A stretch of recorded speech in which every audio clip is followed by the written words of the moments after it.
Edison, नाम सुनते ही दिमाग में एक तस्वीर आती है। बल्ब जलाता हुआ एक genius scientist Thomas Alva Edison. लेकिन केरला के मुवत्तुपुझा में एक और एडिसन था जो बल्ब नहीं, पूरे भारत में एलएसडी और केटामाइन का नशा फैला रहा था। एक मैकेनिकल इंजीनियर, शांत, सिंपल और एक छोटी सी फैमिली के साथ जीने वाला आदमी। लेकिन उसके लैपटॉप में डार्क वेब का गेट खुलता था और उसके हाथों एलएसडी की 10,000 ब्लॉटर्स का डील होता था। ये है असली कहानी केटामेलन के नाम से ड्रग रैकेट चलाने वाले मुलायम कुट्टिल एडिसन की। एक ऐसा किंगपिन जिसे दुनिया एक फैमिली मैन समझ बैठी थी। आखिर कौन है एडिसन?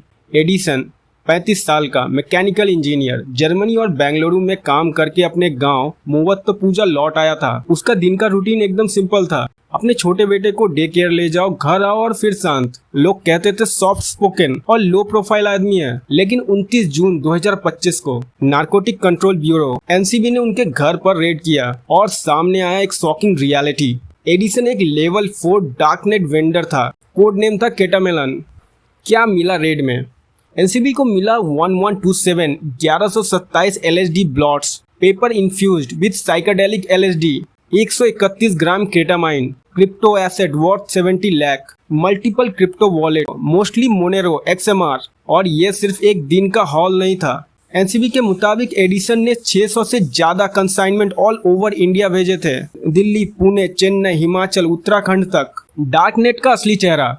डार्कनेट एक ऐसा इंटरनेट है जो नॉर्मल ब्राउजर से एक्सेस नहीं होता। एडिसन ने इस मेज से ड्रग का एक फुल नेटवर्क खड़ा कर दिया। वो एलएसडी और केटामाइन यूके से मंगवाता था, वेंडर्स जैसे गुंगादीन, डॉक्टर स्यूस, और फिर इंडिया में रीसेल करता था। पेमेंट होती थी मोनेरो में XMR से, एक ऐसा क्रिप्टो करेंसी जिसका ट्रांजैक्शन ट्रेल नहीं होता। मोनेरो इसीलिए क्रिमिनल्स, टेरर ग्रुप और डार्कनेट वेंडर्स का पॉपुलर है। क्रिप्टो एक्सपर्ट का कहना है कि मोनेरो में हर ट्रांजैक्शन एक नई स्टेल्थ एड्रेस से होती है। रियल सेंडर और रिसीवर को ट्रेस करना मुश्किल है। इंजीनियर से किंगपिन बनने का सफर। एडिसन ने पहले अपने पर्सनल यूज के लिए सिंथेटिक ड्रग को ऑर्डर किया था। 10 साल पहले शुरुआत हुई थी, फिर धीरे धीरे पैडलर बना। पहला नाम बना केटामेलन, क्योंकि केटामिन वो खुद यूज करता था और बेचता भी था। 5 साल पहले बेंगलुरु की नौकरी छोड़ी, अलुवा में रेस्टोरेंट खोला जो पेंडेमिक में बंद हो गया। फिर फुल टाइम डार्क नेट पर वेंडर बन गया। वो स्मार्ट था, fake SIM, fake ID, fake address use करता था। पोस्ट ऑफिस से खुद जाकर पार्सल उठाता था। जीरो लिंक, फैमिली को कुछ पता नहीं था।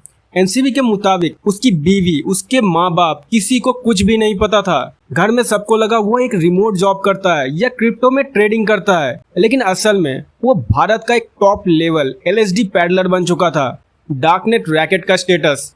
2023 में एनसीबी ने जम्बाडा नाम का सबसे बड़ा एलएसडी रैकेट दिल्ली में पकड़ा था। उसके बाद एक खाली स्पेस बन गया डार्कनेट मार्केट में। इसी गैप का फायदा उठाया एडिसन ने और बन गया इंडिया का लेवल 4 वेंडर। Modus operandi.